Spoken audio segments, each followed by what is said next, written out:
আসসালামু আলাইকুম। ফারজানা নাহিদ জানাচ্ছেন টিভিতে সন্ধ্যার খবর। কয়েকদিন ধরে আইসিসির ফিরতি ইমেইলের আশায় থাকা বাংলাদেশ ক্রিকেট বোর্ড যখন আজও অপেক্ষায়, তখন ক্রীড়া উপদেষ্টা আসিফ নজরুল জানিয়েছেন বিস্ফোরক তথ্য। বিসিবির কাছে আইসিসি নিরাপত্তা সংস্থা একটি ইমেইলে বেশ কিছু শর্ত জুড়ে দেয়ায় ভারত জুড়ে বাংলাদেশ বিরোধী অবস্থান ধারণা করা যায়। তাই এমন পরিস্থিতিতে সে দেশে ক্রিকেট খেলতে যাবার কোনো কারণ দেখছেন না আসিফ নজরুল। কুশল ইয়াসেরের রিপোর্ট। বিসিবি যখন আশায় বুক বেঁধে আছে শ্রীলঙ্কায় টি-20 বিশ্বকাপের ম্যাচগুলো আইসিসি সরিয়ে নেবে এমন স্বপ্ন নিয়ে, তখন সোমবার বিকেলে বাফুফে ভবনে ক্রীড়া উপদেষ্টা জানিয়েছেন অন্য কথা।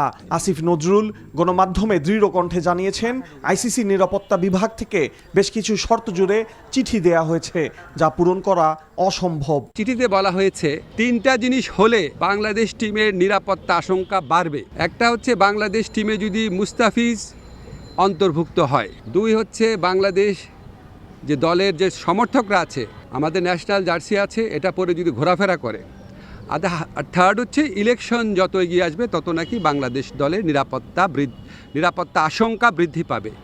তো আইসিসি সিকিউরিটি টিমের এই বক্তব্য সন্দেহাতীতভাবে প্রমাণ করেছে যে ভারতে বাংলাদেশ ক্রিকেট টিমের টি-20 বিশ্বকাপ খেলার কোনো রকম পরিস্থিতি নাই।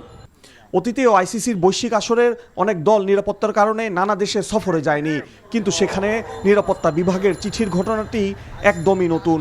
ক্রীড়া উপদেষ্টা এই অনুষ্ঠানে আরও বলেছেন, উগ্র সাম্প্রদায়িক পরিস্থিতি ও বাংলাদেশ বিদ্বেষী ক্যাম্পেইনে ভারতে গিয়ে বিশ্বকাপে খেলা সম্ভব নয়। আমাদের দলের একটা প্লেয়ারকে খেলার পরিবেশ নাই, এই উগ্র সাম্প্রদায়িক শক্তির কাছে মাথা নত করে ভারতের জাতীয় ক্রিকেট বোর্ড, ন্যাশনাল একটা অথরিটি, তারা যখন বলে তাকে এখানে খেলানো না হোক, এর চেয়ে বড় প্রমাণ আর কি আছে আইসিসির সামনে? বুঝলাম না। গত 16 মাস ধরে বাংলাদেশ বিদ্বেষী যে অব্যাহত ক্যাম্পেইন চলেছে, এটার প্রেক্ষিতে বাংলাদেশের পক্ষে ভারতে ক্রিকেট খেলা অসম্ভব ব্যাপারে পরিণত হয়েছে। যদিও এই চিঠি কবে কিভাবে বিসিবি পেয়েছে সে ব্যাপারে বোর্ড কিংবা ক্রীড়া উপদেষ্টা কোনো পরিষ্কার ধারণা দেননি। কুশল ইয়াসির, এনটিভি নিউজ, ঢাকা। নির্বাচনকে সামনে রেখে অস্ত্র উদ্ধার করতে না পারা অন্তর্বর্তী সরকারের ব্যর্থতা বলে মন্তব্য করেছেন বিএনপি মহাসচিব মির্জা ফখরুল ইসলাম আলমগীর। বলেন, পারস্পরিক সম্পর্ক বজায় রেখেই ভারতের কাছ থেকে পানির ন্যায্য হিস্সা আদায় করা হবে। ঠাকুরগাঁওয়ের সাংবাদিকদের সঙ্গে মতবিনিময়কালে তিনি একথা বলেন। আর বিএনপির স্থায়ী কমিটির সদস্য নজরুল ইসলাম খান বলেছেন, আগামী নির্বাচনের মাধ্যমে যারা ক্ষমতায় আসবে, শ্রমিক ইশতেহার বাস্তবায়নের মূল দায়িত্ব তাদেরকেই নিতে হবে। ইফতেখার রেজার রিপোর্ট। ঠাকুরগাঁও পৌর শহরের নিজ বাসভবনে তাঁতিপাড়ায় সাংবাদিকদের সঙ্গে মতবিনিময় করেন বিএনপি মহাসচিব। এ সময় আইনশৃঙ্খলা পরিস্থিতি নিয়ে সাংবাদিকদের এক প্রশ্নের জবাবে তিনি বলেন, অস্ত্র উদ্ধার করতে না পারা অন্তর্বর্তী সরকারের ব্যর্থতা। কথা বলেন দীর্ঘদিনের প্রাপ্য পানির হিস্সা নিয়েও। এটা সরকারের একটা ব্যর্থতাই বলবো যে তারা অস্ত্র উদ্ধার করতে পারেনি, এবং এখন পর্যন্ত আইনশৃঙ্খলা পরিস্থিতি সেই রকম একটা উন্নত হয়েছে বলে আমার কাছে মনে হয় না। আমাদের কমিটমেন্ট আছে, আমরা তিস্তা, পদ্মা এবং অভিন্ন নদী যতগুলো আছে সেগুলো সবগুলোর ব্যাপারেই আমরা ভারতের সঙ্গে আমরা এনগেজ করব এবং তাদের কাছ থেকে পানি হিস্সা আদায় করব। আর রাজধানী চীনমৈত্রী সম্মেলন কেন্দ্রে জাতীয় নির্বাচনকে সামনে রেখে শ্রমিকের অধিকার নিশ্চিতকরণ, বৈষম্য দূর করা, ন্যায্য মজুরি প্রদানের লক্ষ্যে শ্রমিক অধিকার জাতীয় অ্যাডভোকেসি অ্যালায়েন্সের আয়োজনে এই সেমিনারে যোগ দেন বিভিন্ন রাজনৈতিক দলের প্রতিনিধি ও শ্রমিক সংগঠনের নেতারা। বলেন, আদর্শ ভিত্তিক শ্রমনীতি ও সরকারকে জবাবদিহিতার আওতায় আনা গেলে শ্রমিকদের বৈষম্য দূর করা সম্ভব। আমরা আশা করি যে শ্রমজীবী মানুষের কল্যাণের জন্য যে দাবি বা আকাঙ্ক্ষাগুলির উপস্থাপিত হয়েছে শ্রমিক ইস্তাহারে, সেটার প্রতি আমরা রাজনৈতিক দলগুলির সমর্থন পাব। কেউ হয়তো এটা বাস্তবায়নের দায়িত্ব পাবেন, কেউ হয়তো সেই বাস্তবায়নে সহযোগিতা কিংবা চাপ সৃষ্টির অধিকার পাবেন। যে অবস্থানেই থাকবেন, আমরা তাদের কাছ থেকে সেই সহযোগিতাই চাই। আজকে কিন্তু এই কক্ষের শ্রমিক প্রতিনিধিদের, এবং আমি বিশ্বাস করি এখানে তারা আজীবন তারা শ্রমিক স্বার্থের জন্য তারা কাজ করে যাচ্ছে, কিন্তু পরিবর্তন কতটুকু এসেছে। আরেকজন বক্তা অত্যন্ত গুরুত্বপূর্ণ কথা বলেছেন। তিনি বলেছেন, শ্রমিকের প্রতিনিধিরা সব পরিবর্তন আনতে পারবে না, যারা পলিসি মেকার সেখানে যদি শ্রমিকদের প্রতিনিধি না থাকে তাহলে পরিবর্তনকে আসবে সেই প্রশ্নও কিন্তু অত্যন্ত গুরুত্বপূর্ণ। মানব সম্পদ সৃষ্টিতে উদ্যোগের পাশাপাশি সঠিক পরিকল্পনা গ্রহণ করা জরুরি বলেও মত দেন সেমিনারের বক্তারা। Iftekhar Reza, NTV news, Dhaka.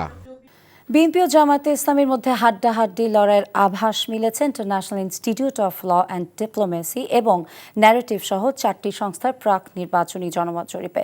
কর্মক্ষম জনগোষ্ঠীর ভোটে এগিয়ে বিএনপি আর উচ্চ শিক্ষিতদের সমর্থনে এগিয়ে জামায়াতে ইসলামী। এই জরিপে দেশের 64 জেলা থেকে অংশ নিয়েছেন মোট 22,174 জন মানুষ। জরিপ অনুযায়ী বিএনপিকে ভোট দিতে চান 34.7% ভোটার আর জামায়াত ইসলামীকে ভোট দিতে চান 33.1% ভোটার।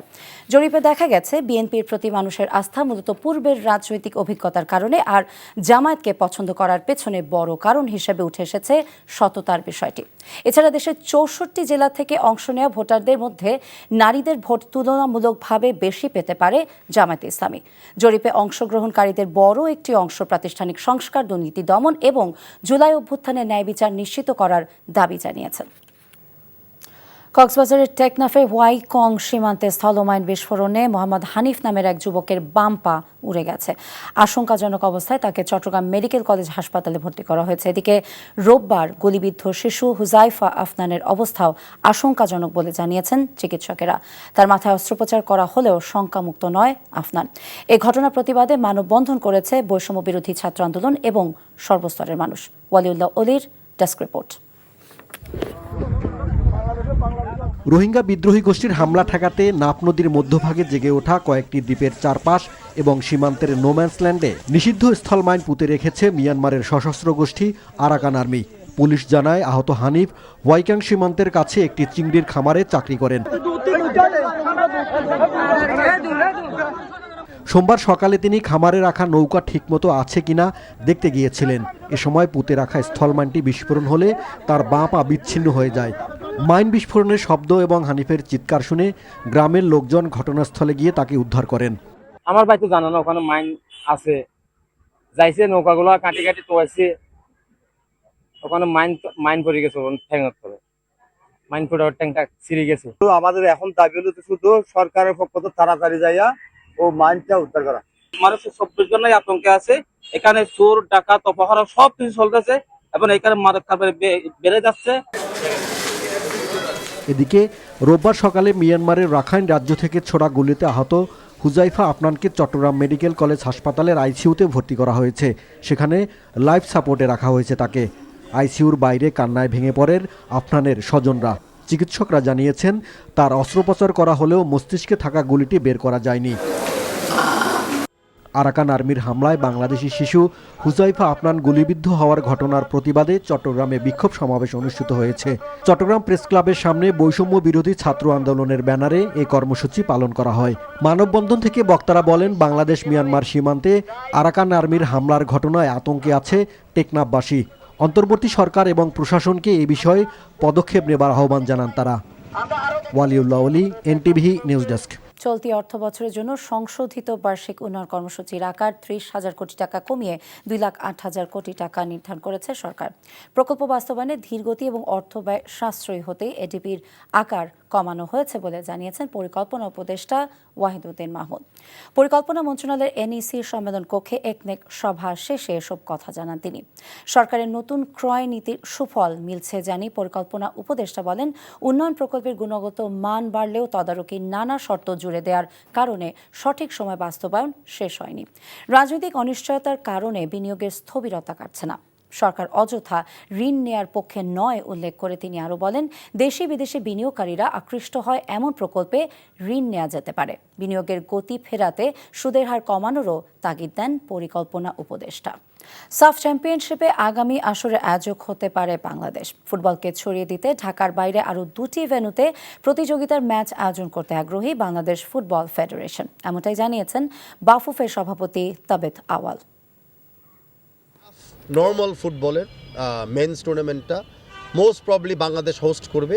আমরা উইন্ডো নিয়েও এখন একটু বিবেচনা করছি, বাট আমরা যদি সাফ হোস্ট করতে চাই তাহলে আমাদের নিজস্ব ভিশন হলো আমরা পুরো বাংলাদেশে খেলাটা ছড়িয়ে দিতে চাই।